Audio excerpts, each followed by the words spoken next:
Welcome back to Siam Smoke Sessions. What episode of this is this, Sita? Are we on 14 now? In Thai. In Thai? Oh, god damn it. Google. See, we just had a Thai lesson. We're teaching Sita. That's E. Oh, damn. I've been guest, sniped by the guest. Our mysterious guest, who we're super excited to have on, who we're going to introduce here in a moment, just fucking sniped Sita right out of his fucking gaming chair. That's what we're trying to do, trying to snipe every angle that we can right now. Yeah, the Siam Simp just got sniped. Oh man, that was pretty good on 14. Yeah, so we are on episode 14. So let me ask you a question, Sita. I've got a question for you. So last night I had a little run-in with some fellas from Italy in a truck that is driven around Chiang Mai, which is a red colored truck. What is this red colored truck called in Thai? So we're not going to call it by the Farang term as tuk-tuk. No, the truck, not tuk-tuks, the trucks. God damn it. I'll accept two different answers. You said it earlier as well, and I'm just I was talking to you just like 10 minutes ago about it. Is it Song Tao? Yes. Now, what does that mean? Something rows, isn't it? Yeah, two benches. Song is okay. Two, Tao is bench. You get the two bench. I knew because there's two benches in the back. Yeah, there's two benches in the back where people sit. So, for a little context, last night I was driving around Chiang Mai and there was some four Italian. I've got video of this, by the way. It is legit. I showed Sita before the call. If you're curious, hit us up. We'll send you the video. There were some Italian guys fighting in the back of a Song Tao. There's about four of them throwing down, and I had to drive and chase them down, and they pulled off part of the handlebar of the Song Tao, and because these Song Tao guys rent the trucks, and they have to pay out of pocket. So when I finally caught up to them by Zoe, which is the nightclub in Chiang Mai, when I finally caught up to them, in Thai I asked the driver if he had the video on in the Song Tao, and we had gotten it all on video. So we got this guy breaking the Song Tao on video, and so I asked the driver, I said, how much is this going to be to fix in Thai? And he said, Siloi baht, for 400 baht. And so I told the Italian guys, pay him 1,000 baht. So they coughed up 1,000 baht, and I said, you better control your fucking boy, because they were whiling. We've got the video. What do you think of that video, Sita? This is another reason why I said people should smoke instead of drink. They were drunk. They were drunk. Yeah, they were very drunk. It's smoke instead, then you ain't gonna be fucking fighting in the back of a tuk-tuk. God damn. Exactly. Yeah. Yeah. So, what are you smoking on anyway, Sita? At the moment, what do I have? Oh, at the moment, I've just got some what is it called? Sour diesel. That's it. I'm so high, I forgot the name of it. Got some old school sour diesel. Yeah, so I had some New York City diesel from Fat Buds in Bangkok, and it's very, very similar in the Turb area. Nice classic. Not like the gas that a lot of people claim now. Like, a lot of people see the word diesel and think it's going to be like when the gas, like GMO or jet fuel, but it's kind of a different kind of acidic, I guess, gas. It's the only way I can explain it. Again, I'm not a genius, but yeah. But Bill, what are you smoking on? Are you actually smoking today? I picked up some blueberry last night it was a pretty decent price at Starbuds down by Taipei Gate. So I had some of that earlier. But introduce our guest, Sita, because I'm super stoked for this. I want to jump right into this one. We can't delay. Okay. So on this podcast, we mentioned a legend that even Bill didn't believe was a real incarnation of a being. I didn't think this guy was real. I didn't even think this guy was real. I thought this was a fictional character because of everything I've heard. So I was stoked to have this guy on. But yeah, go ahead, Sita. Thankfully, through one of our listeners and previous guest, Drew from Kanchana, we were managed to track down the legend from the Cookies article. We have William Frye himself on the podcast. How you doing, my brother? Good, bro. How you guys doing? Beautiful. We're good. I'm doing good. So, yeah. This guy said the legend. I've been expecting that one. After me trying to like persuade Bill that you're a real person, definitely a legend in my book now.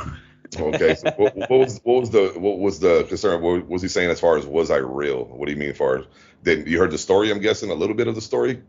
Well, okay. So yeah, Bill, I'll explain. So yeah, because there was a article in Coconuts. It's like an online blog news thing about the coconuts, or excuse me, the cookies opening there in Bangkok.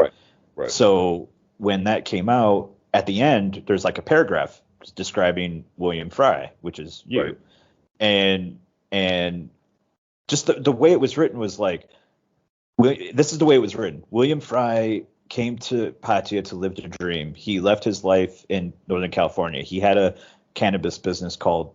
They got your business name wrong in the article. They called it Teas on Deck, but it's Treez on Deck. It's Treez on Deck. So that was the one problem, because I was trying to find like Teas on Deck, and I was like, Teas on Deck doesn't exist.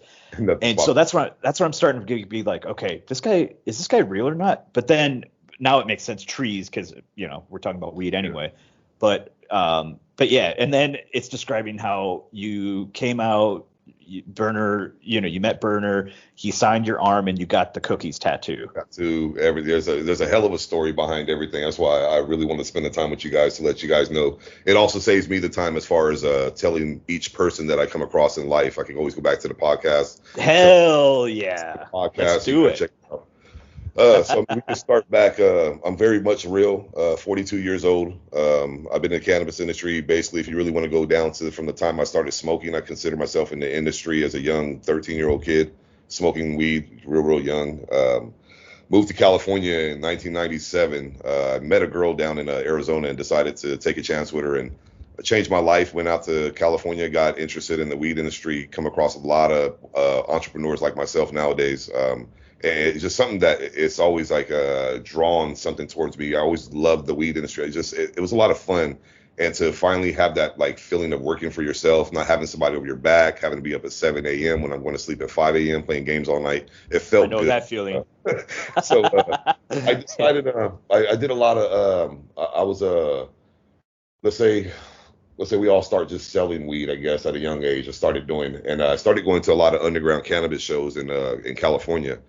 I had a good clientele across the states that I was dealing with, and as a customer going into these underground cannabis shows, I was spending more than the average amount of money that people would go to these events. You have a lot of just normal local customers that would go in and spend, $50, $100. I was one of the people rare that would go into these events that was spending $10,000 to $30,000 every time that I would go into these events.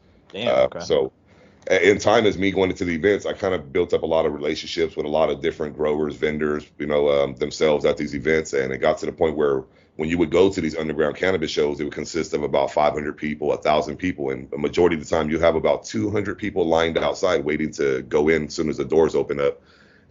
Me going into the event so much, I became, let's say, kind of popular. People knew who I was.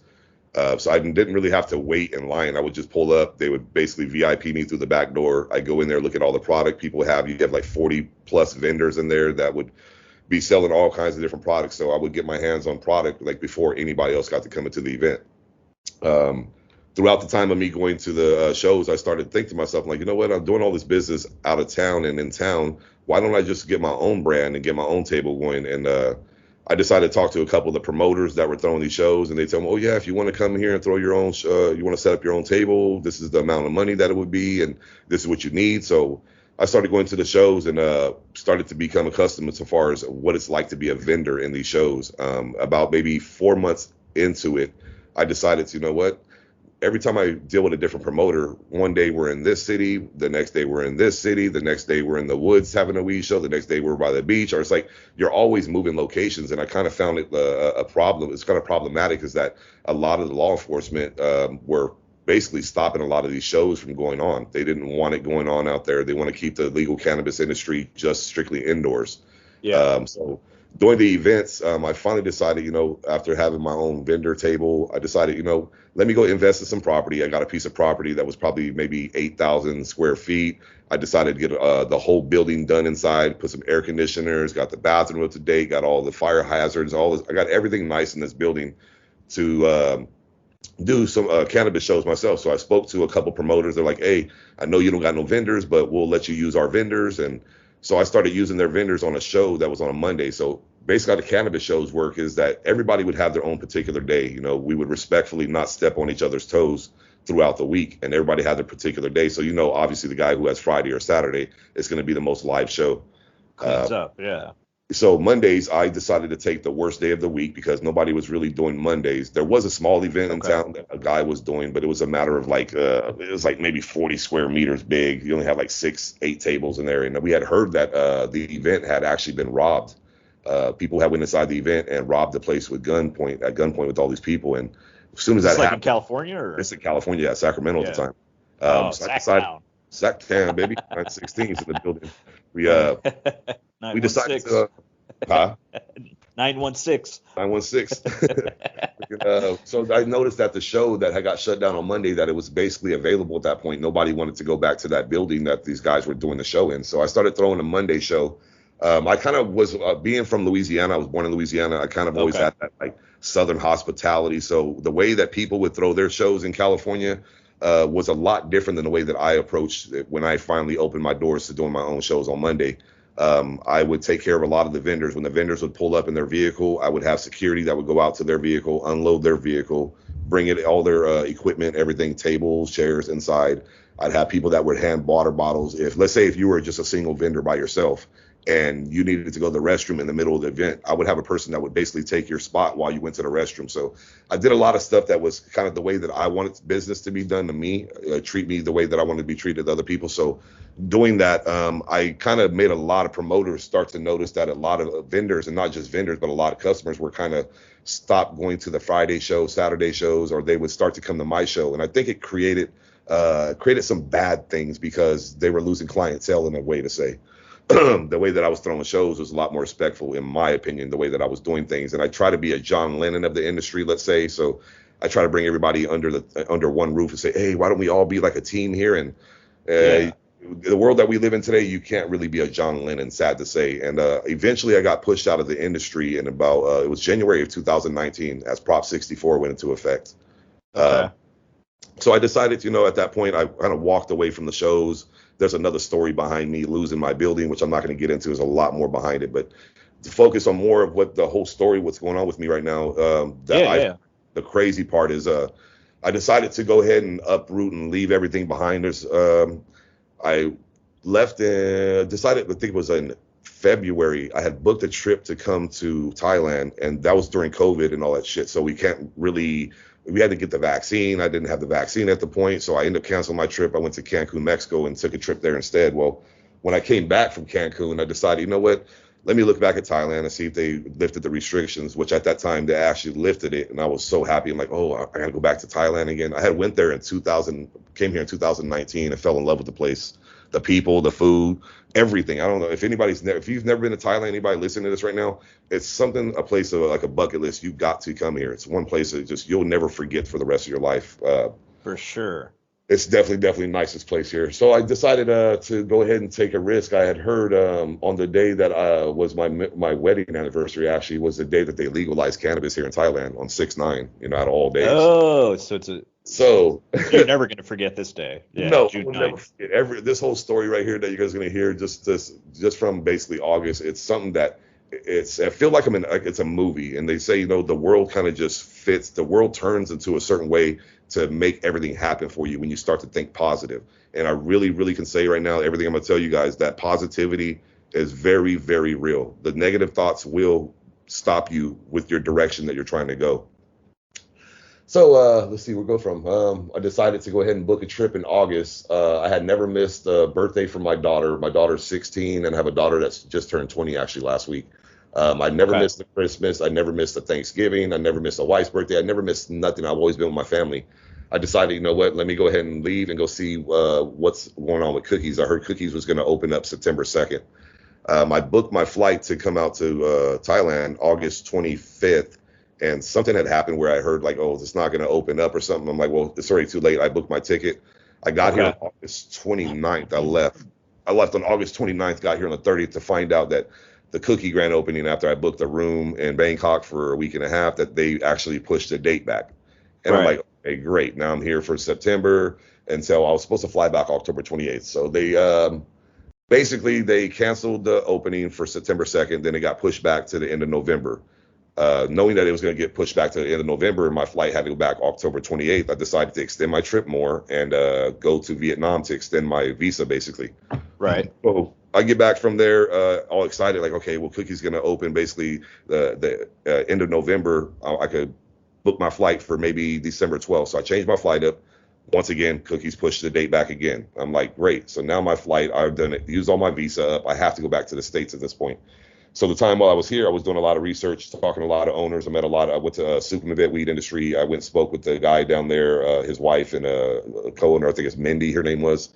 Spoke with them. I spoke with a lot of owners down here in Pattaya, Thailand, and started to kind of get an idea if this was something that would be tangible, if I could do something like this. I had always dreamed of doing the legal market, to get into it. But obviously in the States, you got to have a capital of like 1.3 million to even get into the industry there. So for sure. I decided to take the trip out here so I get here, I do the checking everything out and fly back December 12th to go do basically a loan against my house. So we did an equity loan for $75,000 and basically said, okay, well, I told the wife, we're done. Left my boat behind. I left my studio. I just finished building a studio. I'm in the music industry and I built a studio out. It cost me about $24,000 to do my own personal home studio I built. So I left that behind after only being basically open for 3 months, my studio. I left my boat, my truck. I left my whole lifestyle, everything behind. My mom, obviously I left everything. I've been in America my whole life. So I jump on we get in the car, go to the airport, San Francisco. I'm in my feelings at this point because obviously I'm leaving everything behind. I'm kind of questioning myself. Is this something that I should be doing? Is this a dream that I really need to follow? Yeah. And so I gave that last hug to my family. It kind of really struck me like, am I making the right choice? Am I doing something that's selfish, just following my own, what I want, And I say, you know what? I'm going to chase my dreams and see what happens out of it. So I get to the airport in San Francisco, and this is where everything starts to take a turn, which was crazy. So I do YouTube videos also, by the way. If you guys don't know, look up Todd in Thailand, just TODIN Thailand. We'll drop the link in the show notes for people to find. Okay, awesome. Yeah. So I get to the airport and I give my last hug and I'm in my feelings. I'm crying tears. I got tears coming. Come on, guys. We do have tears sometimes. So we had some tears coming down. I go to the gate and I'm sitting at my terminal gate and a black gentleman looks at me and he points at me. He goes, "Hey, you're going to the Cookies grand opening, right?" And I'm like, I look at this guy like, how in the hell do you know this? Like, well, you got a cookie shirt. You got a cookie shirt on and you got weed tattoo on your arm. I'm like, oh, okay, that kind of makes sense right there. So it was kind of like, it felt like he was like an angel. This guy's name is Key. I'm not sure of his last name, but his name is Key. I got to give all props to this guy because this whole story is a lot behind me and this guy meeting. So me and the gentleman start talking for about a minute, and about maybe a minute and a half later, I have another black gentleman walk up to me and he says, "Hey, aren't you Todd in Thailand? I watch your YouTube videos, and let me remind you, I only have about 104 subscribers on my YouTube channel." Yeah. And I'm like, how in the hell did you see me out of all these days? So we all three of us kind of just have a little conversation. We're bullshitting each other, basically telling about what's going on with life. And this guy Key, he tells me that he has a friend that he's going to be going to the Cookie grand opening. I'm like, okay, that's dope. I'm gonna be there. Maybe we can link up. And the guy, so we stop in Japan. We talk a little bit more in Japan. We get to Thailand. We exchange phone numbers. So that night when I get to Thailand, it was about 1:00 in the morning. I think my flight flew in.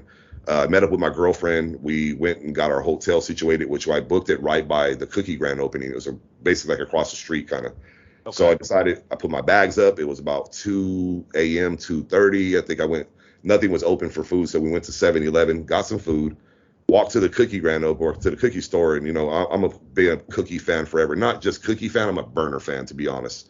Sure. A Berner fan before Cookie. I've been listening to his music. His music is inspirational as far as for the industry that we're in. He speaks a lot about the cannabis industry and his music. So I decided to tell my girl, I'm like, hey, why don't we take a couple pictures right here while I'm laying down on the bench, because I wanted to go to the grand opening. That was 3 days, obviously, before they opened. So I laid on the bench, and if you guys look at the photo, if you have seen the photo, it was weird because the Cookie symbol was on my pants, but we don't know how it got there. We have no idea how in this photo, like a reflection, it reflected off of the building. But if you guys do look at the Instagram photo of me laying down, there's a Cookie symbol on my legs, and I don't know how it got there, which I feel like it's fate. Something happened with everything.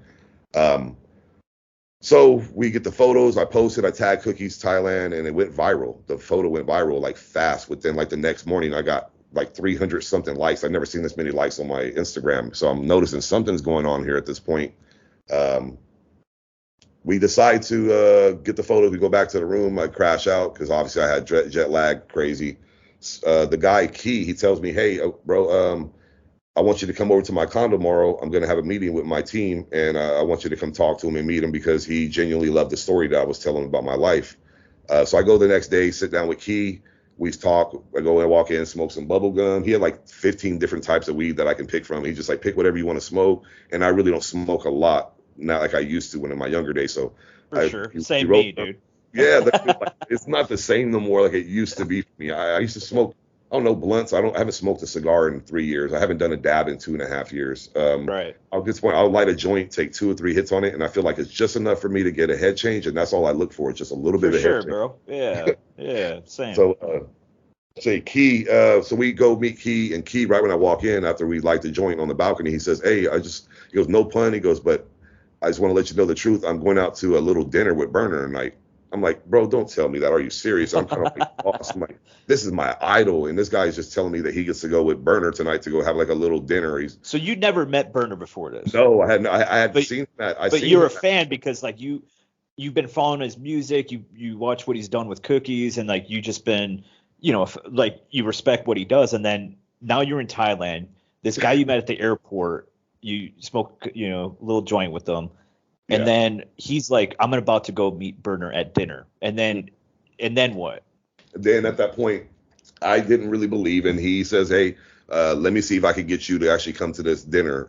This is actually 2 days before the Cookie Grand opening. So he says, let me call my friend Monica and see if I can actually bring you and your girlfriend. You come to the Cookie or to this dinner that's going on. So he calls his friend Monica, his business partner, and she calls him back about 15 minutes later. He's like, hey, guess what? I'm like, what? He says, she says you can go. I'm like, no shit, no way. Like my heart was racing like a little kid, and just like getting a brand new Nintendo back in the 80s. So it was dope. We went to a restaurant. I think it was all plant-based food, and we walk in, and I'm seeing a lot of different like people that I know in the industry at this point. Even a couple local Thai celebrities. There was a couple rappers there, and a guy named Tom Cruise that was pretty known out here in Thailand. Yeah. Okay. Yep. I've never been in a setting of like being around some type of celebrity. Players, celebrity, right? So it was kind of like I couldn't believe like before my eyes what's going on. Well, about maybe 5 minutes into me walking in there, I look back towards the entrance and I see Stingy and Berner and Farid and everybody walking in and Kun Josh, and I'm like, I kind of had to pinch myself to say this is really real right now, So I didn't want to feel like what they say, not so much a groupie or a fangirl in a way, but it's like it's kind of hard when you see someone that you look up to, an entrepreneur that you really idolize in a way about the way they do business or the way that they've kind of come their story, the way that they've changed their life. And I seen Berner and I wanted to run up to him, just give him a hug and say, hey, thank you, but I didn't. I kind of just said, you know what, let me relax, settle down right now. And I kind of let him just walk around and talk to everybody else. Once I noticed that there was a moment that I can go and just try to talk to him for a second, I seen that he was about to sit down and roll a joint. And I said, is it right if I take a seat right here? He's like, yeah, sit down. And he gave me about maybe 4 minutes it took for him to roll the joint. And I kind of said a couple words. I was kind of shaky in a way because I was like, it was that celebrity status, like I'm sitting next to my idol here. Yeah, for sure, man. Yeah. So I talked to Stingy, exchanged phone numbers with Stingy and a couple other people there. Well, now let's go fast forward a little bit to we go to the Cookie Grand Opening that morning. I just put the vlog out actually of the Cookie Grand Opening, if you guys probably have seen it yet. But so it's on the YouTube channel also. But you guys make sure you check that out. It was fun. I woke up in the morning.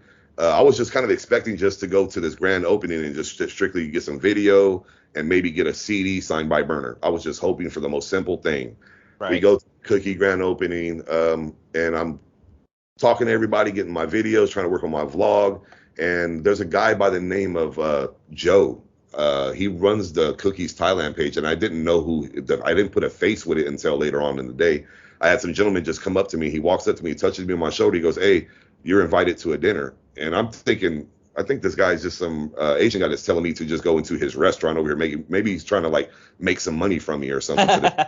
So I'm like, I don't understand what's going on. So I go to my girlfriend and I tell her, I said, "Hey, I just got invited to a dinner." I said, "It's right here." He just pointed at this building. Well, when we walk into this room, it looked like it was very, very fancy, 5-star type setting, and there was nobody that was sitting down at these tables. It was literally me just opening this door, sliding glass door to go in there, and I see all these people that are dressed up very nice, all the employees, and they're telling me to come sit down, and I'm like, "Oh, never mind. I think this is like the wrong place that I'm supposed to be going into. I think it's the wrong place." So I kind of hesitated, like, I don't think I'm supposed to be at this table. So I walk back outside, and I noticed that Berner and everybody's coming from the cookie shop into this restaurant setting, and they go in there, and the guy comes back to me. He's like, "Hey, you're invited in here." He said, "Just one person though. Your girlfriend has to wait out here." I'm like, "Okay, it's no problem." She says, "Hey, Dad, go inside and go sit down with him." And I didn't believe I had got invited to this dinner personally by Josh and Cookies, the team themselves. And they told me the reason why is because of the how much support that I have for Cookies, the way that I go about supporting them.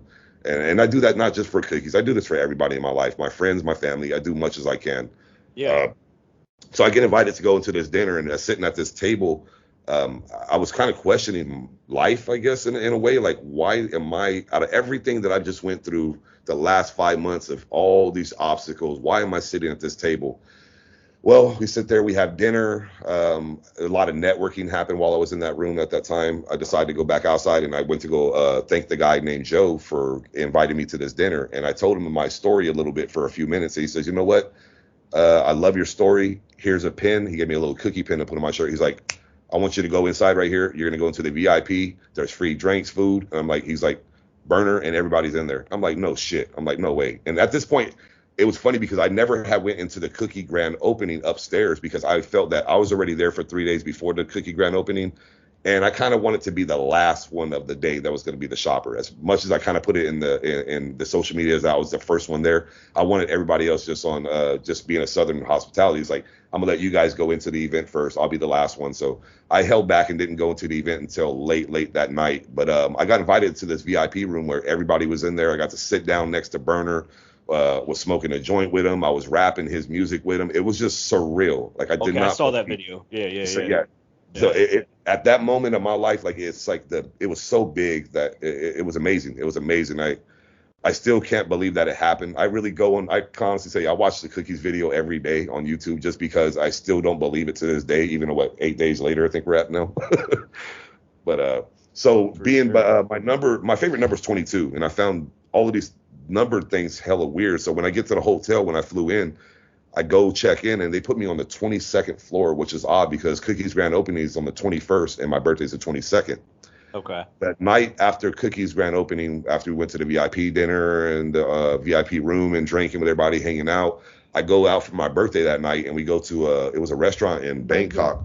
And was it Bayup? It was a restaurant that we were going to on the 84th floor. And so we go up to 84th floor, and what table did they give me to sit at? Number 22. I started like it was just crazy that all these numbered things were going on with everything's happening. So basically I got down to, we finished what we did in Bangkok. I come back down here to Pattaya, and I the best news I got right now, I just found property as of about 1 week ago. I think we just found the property. We got the property. So I'm in the works right now of I got a 5-story property here in Pattaya that I'm going to be working on my cannabis shop. So okay. This is awesome, dude. I like a lot of parts of the story, but the big thing is just like your attitude is fucking awesome. And I like that you're saying, like, you know, you do good things and good things come back to you, and if you have the right mindset, you know, anything's possible. That's something I believe in, you know, 100%. So I really appreciate you sharing that, and I'm really glad we were able to get you on. I told you he was real, Bill. I knew it. I knew it. I told you so, motherfucker. This is good stuff. So, all right. So now people have the real story. So we can clip that and you can share that from here on out if people ask you. And like I said, we'll link to your YouTube too. But let me ask you this, because you've got this, because you signed. I saw on I think it was your Instagram. You were signing a lease, like it showed you signing the papers and shaking hands with the real estate people, I think. Yeah. So explain what you've got going on in your shop. What are your plans with it? Right now, my plans is so I have 5 floors. I've spoke to my consultant about different ways that we could go about doing the shop.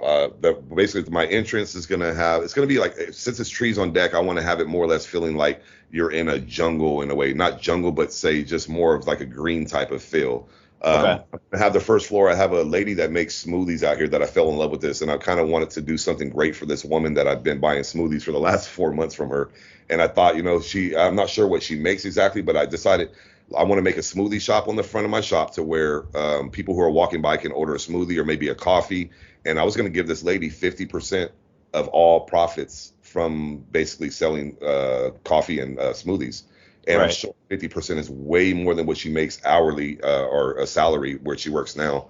Okay, so she's just like a worker at a smoothie shop. Yeah, just in front of a 7-Eleven. And what a lot of it was is that I was going to just come out of my own pocket and just buy her own cart and just give it to her on the grand opening day of my event. I was going to tell her, hey, can you come and make some smoothies at my event? And she don't even know that this cart that is going to be all set up for smoothies, that I'm going to literally give this to her, and she can do what she wants. But instead, it's like, maybe I could just have her work here. I could build it right here to kind of bring people into the shop also. So I'm gonna end up instead of buying a cart to give to her, I'm just gonna put one like on site to have her make smoothies and coffee, because she's awesome and I like to help people out. It's just something by who I am genuinely as a person. I have a good heart. I have a golden heart. I'd never forget where I come from, my lifestyle. I've been through a lot of hardships in life, and I continue to want to make people smile around me. That's what makes me happy, is to watch others smile. So I'm gonna the first floor of my shop is gonna be the cannabis shop itself. The second floor, I'm going to have a lounge basically where you can hang out, play PlayStation 5. And the next room over there is going to have like a smoking lounge. Basically, you can smoke in one section. Then the next 3 levels above that, I'm going to turn into basically a hostel. So when people come into the place, I could keep making money. So I have a lot of ideas what's going to happen. My basic concentration right now is going to be on the first 2 floors right now, just to get the shop going. I'm waiting to see what's going to happen in May with the Thai government, because I know the Thai government's there's going to be a lot of changes coming up here pretty soon. A lot of changes. So I'm just kind of sitting back, waiting to see what's going to happen. I don't come from a background as far as a high school diploma, a business degree. I have nothing. I just felt that I want to follow a dream that I've always wanted to have, and I couldn't make it happen in California because of the cost of it. And decided, $75,000 should be enough for me to come here and make the dream happen. And I'm taking a risk, and if everything it goes good, maybe I'll be buying a house on Koh Samui or something like that, beachfront property. What's cool is being a business partner of mine are opening a similar type of shop in Chiang Mai, where it's going to have it has 4 floors. It's going to have a cafe on the first floor. A dispensary, a couple lounges, area where you can do some work. If you've got a laptop or whatever. And so, it's like what you're describing is kind of the vision we have too up here. So, we're going to be up here in Chiang Mai. You're going to be Treez on Deck is going to be down there in Pattaya. So, we should definitely link up if we're in each other's cities, man, because I think we're kind of on the same wavelength about what we're kind of seeing in terms of a shop. And build, like I like places where has like kind of the community aspect, and so that's good stuff, man. I definitely put that out there like that. I feel like more or less you got a lot of, what you got to think the hardest thing to really face is like being in Thailand. A lot of people don't know about this industry here, and it's frowned upon in a lot of people's eyes, and it's been that side of the community, like you said yourself. And I really do look at marijuana as a medicinal thing. I've never looked at it as a drug from the young age that I was smoking with my father, showing me what it was, and it's been a medicine for me. People always ask, well, do you ever get sick? And it's like, I think back to my life and it's like, I've really only been sick in my life like 3 to 5 times. On one hand, I could count of how many times I've been sick, and people are like, well, how you don't get sick? Or I really believe that the weed is what helps it. The marijuana is what helps me from being sick. It's kept me away from every type of sickness in life. And I try to push that to the Thai people right now. That's what I really, really genuinely want to open the shop, is to teach people that this is a medicine, and you got a lot of people that are scared of it. They don't want it out here, but I'm not a drinker myself. I'll go out and have some drinks with the buds every once in a while, but I'm not a drinker, like an avid drinker. You're not going to find me waking up in the morning and saying, oh, let me go ahead and open a beer here and get drunk, or, I'm just not that person. I'm going to smoke a couple hits off a joint and just relax for the rest of the day type of guy, For sure. Yeah, I have a lot of work to do for the next shit. I'm guessing. I'm hoping to be open by April. We have Rolling Loud coming down here to Pattaya, one of the biggest concerts. Yeah, for Songkran, yeah. If you guys are out here for that time right there, make sure you guys link up. I'm hoping to be open for April 1st, and that's not no April Fool's joke, but I'm hoping for April 1st. And if anything, if it gets to the point where I can't open around that point, then I'll open for 420. And if not for 420, I'll push my date back like Cookies did, and I'll push it all the way till the 1-year anniversary of legalization here in Thailand. The June 9th. Right on. Right. So these numbers really play a big portion. Yeah. Thailand's all about good numbers, dude. Like all. Yeah. I you're in the right place, man. My girlfriend's sitting here next to me, and she had told me the same. She's like, you can't pick the day that you want to open up in a way, because you go see the monks here, and the monks will give you a particular day. And I never realized that. And, so I'm starting to learn a lot of different things about the Thai culture and how things go, So maybe I think you'll fit right in based on just getting to know you a minute. I'm loving it, bro. I love the people here. I love just the industry. It's gonna be fun. It's gonna be. I'm curious to see what my life is in the next 2 years, 5 years. What's gonna be looking like? Maybe one day I'll be picking you guys up on a PJ. Who knows? Hell yeah, man. Fucking private jet, man. No, it's cool though, because I think people have, like, especially with a city like Pattaya, like people. I know I have a place to go, because like before, I know a couple people down there. Like we had Drew from Kanchana on, who he's the one who I think he's from Louisiana too, originally. Yeah. So he's a good guy. I think his shop is in the mall down by Beach Road down there. But he, I'll definitely check out his shop when I'm down there. But now I've got a second place to go. Yeah, and so to be honest, I'm going to want to have you back on. I know how much work there is to do that you've got ahead of you for the next couple months, because I've been in it myself the past few months. We're almost getting there, but yeah. So what's that? So I would love to give you guys an update once I get to that point where we're going to have you back. Yeah, like once you're going to be busy the next couple months, but once you got all that taken care of and you have your opening, or even before or right after. Yeah, we're going to have you back on to see how it's going, because it sounds like it's going to be a good place down there. Yeah, for sure. A lot opened up with everything that's come along this way. I've had doors opened up that I never even imagined, with even as far as there's a grow facility. It's like a 20,000 square foot grow facility that I come in contact with the guys, and I'm going to be getting flowers, indoor flowers at basically 150 baht per gram, which is phenomenal price here, Oh, for sure. So there's a lot of money to be made here, and a lot of dreams are going to come true. Life is about to change right now. I'm sitting here in this one bedroom condo overlooking the ocean right now, thinking, I wish I had a 3-bedroom condo overlooking the ocean. So I got a lot of dreams and aspirations to goals to chase here. I'm not stopping for nobody, bro. I left everything behind. I got to get all that shit back here. I got to get everything back again. So. For sure, man. I appreciate the opportunity with you guys, man. I hope that maybe some of the stories I told with you guys, everything that's going on in my life, inspired you guys in some type of way, and make you understand, the dream is not just a dream. You really can make it a reality if you just stick at it and just don't get scared. Open that door, walk through, and slam that door shut, and keep proceeding in front of you. Well, yeah, I was just going to say, last week we had a guy named Mendel on, and he does the Hi Thailand website, which is like a dispensary review. Okay. Yeah, like he knows like the guys down at Sukhumvit, and he's in Bangkok. But he's a good guy, and like the way we were kind of talking is like, this is just the beginning, man. Like we're in the beginning. Like, and what's going to happen here, we don't even know how it's all going to play out, but it's going to be good. Especially for people who have the right mindset and are doing things right. making the right connections. It's all about like who you surround yourself with and good network. That's why we have this podcast, is like being able to connect the community, whether it's a dispensary owner, growers, people in the, anybody really, right? Who's putting their energy into it. And yeah, so that's what it's all about, man. And I think there's going to be so much creative stuff happening like in the next few years. So when did you move out here to Thailand? When did you get here? Oh, I've been here almost 10 years. Almost 10 years? Okay. Yeah. So what part of America you left? I'm originally from Wisconsin, but I've lived in California. I've lived in Oregon. Like I used to live in Eugene, Oregon, which you're probably familiar with. Yep.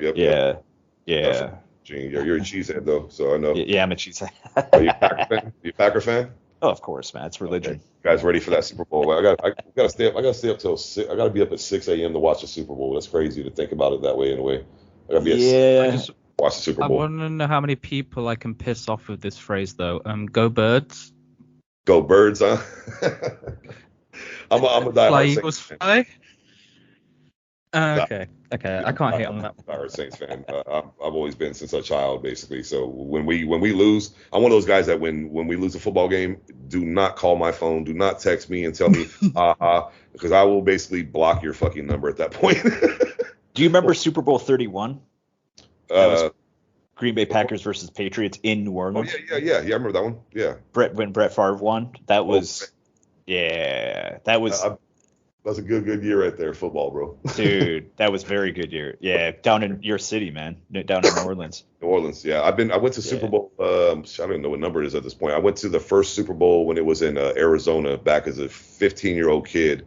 And then I went to Super Bowl in Florida and Jacksonville also. I went out there for that one. I think it was New York and New England at the time. But the stories that I have behind my life, bro, it's some funny shit, man. A lot of the life, I really feel that everything's like, I wish I could just make a movie, but I don't think I have enough time for the rest of my life to even make this movie happen if I wanted to. So I'm just going to let it play out for what it is, work on my vlogs, do what I can do when I get the chance, and try to show the world what I can, Well, I can guarantee you at least get one more subscriber after today. That would be me. Hey, that I appreciate it. I think I just hit 204 subscribers, and I think I need 1,000 subscribers on YouTube before you can do monetization, I guess. So I'm aiming for it. I think I've gotten 190 some subscribers over the last 6 months. So I haven't really pushed the issue much, but if it's something that happens with the YouTube that can blow up and make some type of money, some type of revenue, I'm all for it. I just really do the YouTube and all that just to basically for myself to look back when I'm like 65, 70 years old and say, hey, I remember this day, just to show the grandkids one day possibly. But yeah, for sure, man. Yeah. I enjoy it. Yeah. Absolutely. We get smoking on some of this do-si-do and some slushy I got, some Basio gelato, some candy rain. What else I got here? Some white runts. Yeah. I haven't smoked nothing today. I've been busy all day today. I'm about to get my smoke on, relax, get my girl cook some food, some Thai food. For sure, man. For sure. I want to see who I'm talking to here from you guys, bro. Like, I really want to see. I don't know who you. I just see the page. Wondering like. Sita can open his camera. A little background on me. I do some writing off of that's separate from this stuff. And I kind of have to keep a little bit anonymity for that because for a variety of reasons. I don't want to get fully into it, but Sita can open his camera if he wants to. So Sita, I actually don't even have a webcam, and I was gonna join via my phone, but I didn't know if that's gonna cut off the recording, so I'm not risking it. Imagine. I'll meet you in person, but either way, I just say hi to you guys, so you guys at least see the face right here, wise. But sure. This is dope. Like, so I really, when you hit me up, I kind of was like, is this shit real? They really want to do an interview with me? Like, what the hell is this about? I really didn't believe it, bro, because first time for a lot of things are first times for me right now in life, and it's like, sometimes I feel like it's just not real, and I ask my questions sometimes, like, why me? Well, I'll be honest with you, like the way the article was written, I feel like did not give you justice to your story, because in my 100%. Like meeting you and talking with you a little bit it's painting the picture a lot better in my eyes, right? And that's why I wanted to have you on, because like once I realized that you were a real person, I'm like, we got to have this guy on, because like you've got a story. I knew that for sure, and I knew it was not told in that little article, because it was just like a little paragraph in it. To be honest, this is my opinion. I'm just gonna be straight up. I feel like it didn't paint you in a good light. For that article, it kind of was like a 50-50 feeling when I read on it too. It was when I met the gentleman, actually, when I met that wrote that article, it was in that VIP room at that moment. He was just standing around, and I just spoke with him I tried to give him a story fast as I could within like 10 minutes of time. So I just threw it down. He was just jotting down what he could jot down. He probably could have spent a little bit more time and try to explain about what was going on, because I did give him a big chunk of the story. I think just kind of made it shorted the version of it, made it short. For sure. Yeah, that's the cool thing about what I like about podcasts is you can get a little bit more to the meaty parts, Yeah.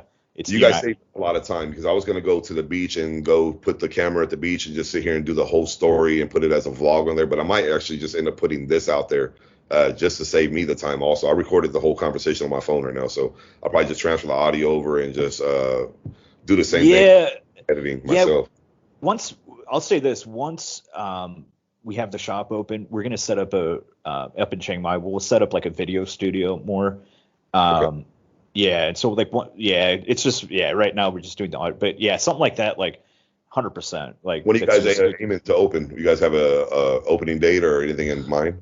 It's always going to be 2 more weeks, right? I mean, 2 more weeks, 2 more weeks, 2 more weeks. Yeah, when you guys actually get officially open, if everything's going good for me, I mean, let's say before then, if my shop's not open, I'll take a flight personally up there to come hang out with you guys for a couple of days. Me and my girl will come up there and hang out and check out the shop, and I'll come show support like you guys did for me right here. I really appreciate the time. You guys didn't have to do this, but you guys reach out to me, and I genuinely thank you guys, man, from the bottom of my heart, just spending the time to listen to my story, man. Absolutely. No, it's good to have you on, man. Yeah. Appreciate it, you guys. At this point, I might get a Treez on deck tattoo. So just let you know, that's how on fan I've become to you now. I appreciate it so much, man. I really the cookie tattoo, that was funny. I can go to that point, was that I wanted to get just a Berner signature, and so obviously I got him to sign the CD. Stingy signed the CD. I got a T-shirt that I had bought. Had a whole bunch of different people sign the T-shirt. And the most funniest part out of all of this, out of having all these celebrities sign this shirt, was my girlfriend was sitting in the VIP. We're in there with Berner and everybody. She's just sitting at a table lonely by herself, having a drink. And she says, "Dad," I go, "What?" She goes, "Can I sign the shirt too?" And I damn near wanted to break down in tears, bro, because like, you know what? I've been with her for 5 months, and a lot of the reason why I came back was obviously to open my own shop, but a lot of it was because of her. So I let her sign the shirt with, as far as Berner and everybody else signed. So I'm gonna put this in a frame for the shop when I open up. It's dope. I got the shirt signed, I got the CD, and then I went up to Stingy. I'm like, "Hey, sign my arm right here." And then I said to Berner, I'm like, "Can you sign my arm right here? I'm gonna go get it tattooed on me." They didn't believe that I was gonna get it tattooed. I went the next. I'm over here trying to keep myself in the shower in the morning the next day from getting the ink from the permanent marker not basically disappearing. So we got the tattoo, got it done. I just actually got done healing like as of like yesterday. Just got done healing. So yeah, I'm excited, bro. Like I'm happy. I wish you guys the best of luck up there in Chiang Mai. I'll come up there and come smoke one with you guys. I think I can travel with some weed over there. Yeah, no, it's good to. This is good stuff. This is what it's all about, man. Definitely. So cool, man. We'll really appreciate the time. We'll have you back on, and we'll connect at some point, either down there or up here. And in the meantime, take care, dude. All right, bro. You guys have a good night tonight. Yeah, you too, man. You, man.